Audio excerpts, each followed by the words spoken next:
Sebelumnya, perkenalkan, nama saya Reus Kustomi dari Prodi Pendidikan Teknologi Informasi angkatan 2023. Saya di sini akan menanyakan 3 pertanyaan tentang pendidikan. Sebelumnya, perkenalkan dengan Ibu Eva Asriasari dari SDN Sukamulya yang bertepatan di Abo. Baik, langsung saja. Ibu, mohon maaf, saya menanyakan tiga pertanyaan kritis tentang pendidikan. Yang pertama, bagaimana kita dapat memastikan bahwa semua siswa, terutama mereka yang berada di daerah terpencil dan kurang beruntung, memiliki akses yang sama terhadap pendidikan berkualitas tinggi? Ya, baik ya. Pertanyaannya luar biasa, kritis sekali ya, dan ini juga bagus karena kita tahu ya bahwa Indonesia itu sangat berdasarkan keberagaman, dan tentunya tidak ada pemerataan pendidikan pun itu merata sepenuhnya, terutama untuk di daerah-daerah terpencil. Tentunya kita pun harus bisa memastikan bahwa mereka pun mendapatkan pendidikan yang layak gitu ya, yang seharusnya sama yang didapatkan oleh seluruh anak Indonesia, karena itu adalah hak seluruh warga Indonesia. Dan untuk memastikannya hal tersebut, tentunya kita itu harus yang pertama itu melakukan dulu pendekatan holistik ya, dengan secara menyeluruh, tidak hanya satu sisi, satu aspek saja, tetapi dimulai dari penyediaan infrastrukturnya, fasilitasnya itu juga harus disamakan. Kemudian juga gurunya, terutama sebagai ujung tombak pendidikan, itu harus yang berkualitas, yang layak juga untuk mereka. Kemudian lengkap ya dengan insentifnya, karena ya alhamdulillah memang di Indonesia itu untuk guru 3T itu memang ada tunjangan khususnya, alhamdulillah ya. Kemudian kurikulumnya pun itu harus yang fleksibel ya, jadi harus sesuai dengan kebutuhan di daerah tersebut atau sesuai dengan kearifan lokal yang ada di sana, kontekstual lah ya, yang sesuai di sana. Misalnya kalau daerahnya pertanian atau daerah nelayan, cobalah kurikulumnya itu diadaptasi, bisa adaptasi dengan daerah tersebut. Jadi tidak jangan memaksakan seperti itu kurikulum yang dilakukan di daerah maju. Kemudian juga dukungan biaya itu sangat penting, terutama untuk siswa melanjutkan sekolah mereka.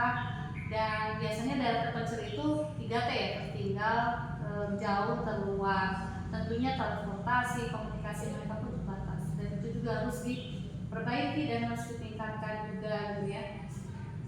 Dan juga untuk mereka itu harus bisa memperhatikan layanan komunikasi di sana, biar regulasinya ke atas, ke bawah itu bisa terjadi. Kemudian yang terpenting juga adalah peningkatan kesehatan, terutama untuk anak-anaknya. Jadi dengan adanya peningkatan yang tadi disebutkan, yang holistik dan terpadu juga dan inklusif ya, inklusif itu berarti disesuaikan dengan kebutuhan. Mudah-mudahan itu bisa menjadi pendidikan kita itu bisa berkualitas, dan tentunya untuk memastikan hal ini mereka mendapatkan pendidikan yang layak, kita harus berkomitmen semua pihak, tidak hanya guru atau siswa, tapi juga termasuk pemerintah, yang baik swasta, kemudian daerah, dan juga masyarakat, terutama orang tua. Itulah. Nah, dapat jelas ya. Dan selanjutnya, Bu, bagaimana kita dapat mempersiapkan siswa Indonesia untuk menghadapi tantangan dunia kerja yang semakin kompleks dan bersukuran, terutama di era digital ini, Bu? Ya, anak-anak sekarang kan disebutnya Gen Z ya, sama Gen Alpha sekarang, malah 2025 katanya udah masuk Gen Beta ya. Dengan perkembangan teknologi yang sangat cepat, dan pendidikan pun itu disesuaikan dengan, kalau kata jadwal tadi, kodrat alam, kodrat zaman. Jadi didiklah, kalau kata alimnya, didiklah anak sesuai masanya gitu ya. Kodrat alam berarti ketika kontekstual, ketika dia diajarkan di sini dengan umur seperti ini harus seperti apa, jadi sesuaikan dengan kerjaannya, life skillnya. Kemudian juga untuk kodrat zaman, karena anak sekarang dari lahir pun sudah berkenalan dengan dunia gadget atau digital. Selaku guru kita pun harus siap dengan perkembangan teknologi Dan tentunya yang harus kita bekali yang pertama itu adalah literasi, karena itu adalah kemampuan dasar ya. Literasi itu jangan hanya sebagai menulis, membaca, tapi banyak, ada literasi budaya, literasi kewargaan, literasi keuangan, sains. Dan karena kita berada di dunia digital, tentunya dunia digital pun itu literasi digital pun harus diajarkan kepada anak didik, terutama bagaimana mereka itu bisa bijak menggunakan media sosial ya. Karena kalau tanpa bijak ya, tanpa dukungan tanpa pengawasan itu akan sangat kaprah karena gadget itu seperti senjata gitu ya, ketika digunakan oleh orang yang salah dia akan malah memberikan yang buruk. Kemudian yang kedua, kita tentunya fokus pada keterampilan yang 4C yang sekarang ya, ada critical thinking, ada kreatif, ada collaboration, ada komunikasi. Itu adalah modal penting mereka untuk di dunia digital supaya mereka bisa menjadi warga masyarakat, warga dunia. Kemudian tentunya harus diberikan kebiasaan keterampilan teknis. Jadi tidak hanya berupa pengetahuan, tapi mereka pun harus bisa sampai teknis seperti apa dihadapkan dengan dunia nyata.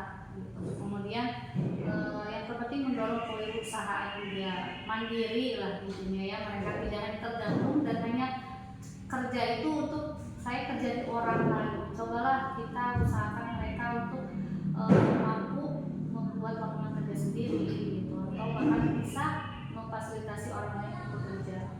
Kemudian yang sekarang itu biasanya yang kita terapkan adalah STEM. Berdasarkan STEM itu ada sains, teknologi, engineeringnya, kemudian art, kemudian matematik. Itu bisa kita padukan dan kita bisa belajarkan untuk anak didik kita. Dan tentu yang terpenting, meskipun dunia digital, tetapi keterampilan sosial emosional pun harus ditekankan ya. Karena kalau mereka tumbuh menjadi individu yang fokus pada digital, biasanya menjadi individual, tapi ketika diimbangi dengan keterampilan sosial emosional, insya Allah itu tidak akan terlalu memberikan efek yang buruk. Dan juga bagaimana kita bisa memanfaatkan teknologi yang ada di sekolah itu sebagai sumber belajar, sebagai media belajar juga, karena memang mereka sudah zamannya gitu untuk mengikuti perkembangan digital. Dan tentunya pemanfaatan teknologi. Dan ini nih yang agak jarang biasanya ya, dan tapi kita sudah mulai, yaitu life skill, kemampuan atau kecerdasan untuk bertahan hidup. Karena anak-anak sekarang biasanya tumbuh menjadi anak-anaknya, maaf ya tidak semua ya, ada yang manja, ada semua serba orang tua, tetapi mereka ketika tidak bersama orang tua atau mereka kelabakan, dan itu adalah penting gitu. Karena masih banyak di SD juga ditemukan anak-anaknya yang belum bisa pakai sepatu yang paling sendiri, kaki sendiri, itu juga penting ya. Life skill terutama mereka bisa bertahan hidup di sini. Dan tentunya tadi hal-hal yang tadi itu diharapkan bisa anak Indonesia itu bisa adaptif dengan perubahan zaman. Kemudian mereka tumbuh menjadi anak yang kreatif dan juga kompetitif di pasar di era digital ini yang ya kita tahu ya berubah sangat dinamis sekali. Dan lagi-lagi kolaborasi antara berbagai pihak ini sangat diperlukan. Pemerintah, kemudian lembaga pendidikan, dunia usaha, masyarakat juga harus bekerja sama. Itu mungkin ada. Nah Bu, yang terakhir, bagaimana kita dapat memastikan bahwa sistem pendidikan kita mampu menghasilkan lulusan yang tidak hanya cerdas secara akademik, tetapi juga memiliki karakter yang kuat, berintegritas dan peduli terhadap sesama. Kalau untuk memastikan sistem pendidikan kita itu menghasilkan lulusan yang tidak hanya cerdas, itu biasanya dilihat di monitoring atau dievaluasi gitu ya. Apakah hasil pendidikan sekarang ini mereka itu hanya unggul akademik atau memang sudah memiliki karakter yang kuat gitu ya. Tentunya itu diperlukan pengawasan juga, kemudian juga pengamatan, dan itu juga memerlukan suatu pendekatan yang tidak hanya bersifat kognitif atau akademik, tetapi juga harus mencakup nilai-nilai pembelajaran holistik dan juga melibatkan komunitas. Terutama di sini yang diperlukan adalah dukungan dari keluarga gitu ya, itu harus ditekankan. Dan alhamdulillah sih kalau dari kurikulum ya, baik kurikulum Merdeka yang kemarin oleh Pak Nadiem Makarim maupun yang sekarang dengan menteri yang baru Abu Putih, itu sama-sama menekankan karakter. Bahkan untuk yang sekarang itu lebih ditekankan lagi kepada pembiasaan, dari mulai bangun pagi, kemudian beribadah, kemudian juga ada olahraga, makan makanan bergizi dan sehat di masyarakat, dan juga tidur cepat gitu, dan gemar belajar. Itu adalah kebiasaan yang diharapkan nanti menjadi kebiasaan dan menjadi karakter anak Indonesia sebagai bekal supaya mereka tidak hanya cerdas secara akademik, tapi juga mereka punya karakter yang kuat. Integrasi itu dimulai dari sejak pagi dan sesuai dengan agama kita juga. Kemudian ya alhamdulillah ya sudah berjalan bahwa di kita itu integrasi kurikulum itu dengan pendidikan karakter sudah sejalan. Kalau yang kemarin kan profil Pancasila, sekarang ada pembiasaan anak Indonesia hebat. Itu adalah salah satu upaya pemerintah bahwa untuk menghasilkan lulusan yang kuat ya secara holistik. Kemudian diintegrasikan tidak hanya di pembelajaran tetapi juga di ekstrakurikuler, di kokurikuler dengan proyek pemakaian profil Pancasila. Dan yang penting adalah guru itu sebagai teladan utama ya, yang menjadi profil contoh dari muridnya. Kemudian lingkungan sekolah juga harusnya memiliki budaya positif ya. Kalau kemarin itu kita menciptakan budaya positif itu dimulai dari kelas, kesepakatan kelas dulu.